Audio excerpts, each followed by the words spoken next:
Guys, welcome back to another exciting Magnus Carlsen chess game played really recently at Title Tuesday tournament. Magnus was playing as white and he was playing against Polish grandmaster Gregor Nasuta. Magnus opened the game with Grobs Opening, and as you can see, he's really confident playing against lower rated opponents, although this is a grandmaster. And he also managed to create a spectacular attack by sacrificing his rook in the end of the game and attacking the weak and exposed black king. So truly a wonderful game, and if you want to play Grobs Opening, this might be a good lesson for you, so stick around, you will love this game.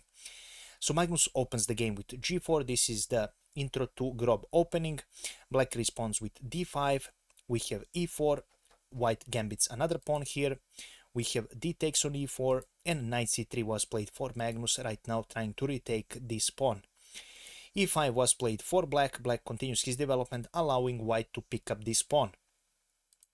h4 on the board. Computer marks this as a mistake, but this is not a mistake. Usually in Grobs Opening, after this sort of moves, you usually continue with bishop g2, you develop your bishop. But h4 was played for Magnus. He is really casual, he knows he can beat his opponent.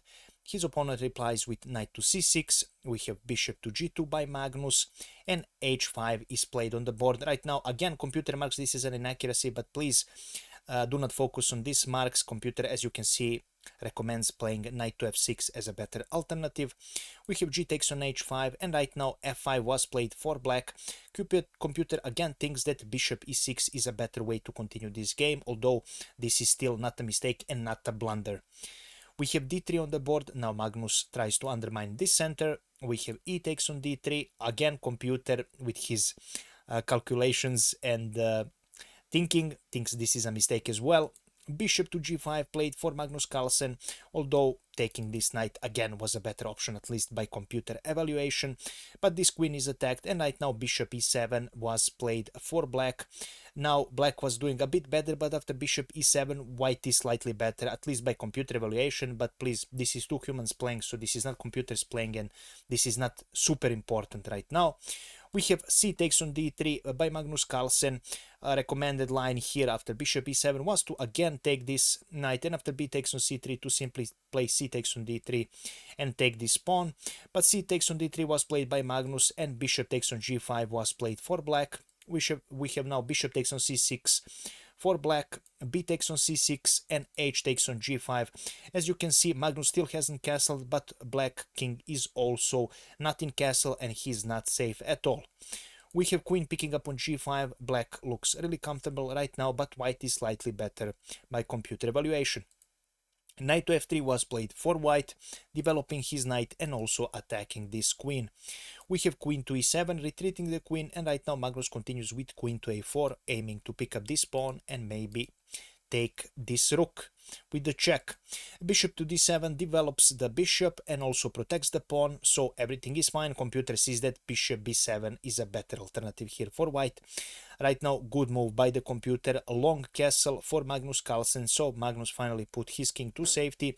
As you can see, this king side was a bit exposed for both players, and Magnus realizes that it is time to castle, although this line is opened.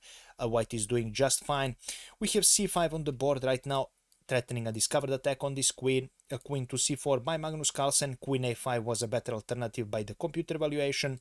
A bishop to c6 for black. And right now we are coming in the critical part of the position. Right now, if you wish, you can pause the video and try and find what Magnus Carlsen played. I will give you a small tip. It is a beautiful sacrifice. See if you can spot it. If not, knight takes on e5 is the brilliant move that Magnus Carlsen played. His idea is that he wants to give up this rook, which happened in the game, but right now knight to g6 is what follows. This knight looks really strong here. As you can see, this king is still located in the center, and this queen has to move from this line, otherwise it will be lost. We have queen to g5 check. f4, Magnus simply blocks this check, again attacking this queen. Queen takes on h5, nothing you can do here. We have queen to e6 check for Magnus Carlsen. King goes on d8. d4 played for white, right now trying to open up this file, and almost a checkmate threat is coming nearby.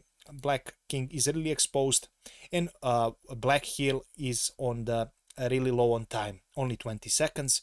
We have c4 for black.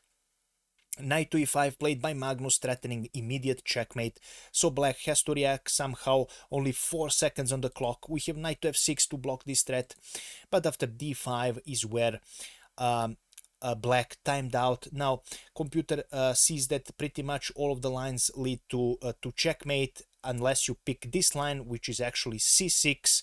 It looks really scary and even weakens your king, but this is the unhuman move that computer sees as the way to go here. After d takes on c6, a queen takes on a d1 is the only way to continue this game. You have to sacrifice your queen. a6, queen takes on c4, and as you can see, after king to c7, queen f7, and white's advantage is huge. White is simply winning here. As you can see, this king is really exposed. White has material advantage and the game is over. And this is how this game ended, and this is all I have prepared for you today. If you enjoyed this game, please make sure to leave a comment, like, and share this video with other people who enjoy chess, because as you'll know, this really helps with the YouTube algorithm, and also you know that I want to become a full-time YouTuber, and your help and attentions, your comments and likes, all that helps. So thank you so much in advance. If you want to enjoy more Magnus Carlsen games, do let me know. I really enjoy watching him. He's the most popular player right now. It also helps with people looking at the videos since he is the most popular player. I will continue, of course, checking classical games. You won't be missing any of those, of course.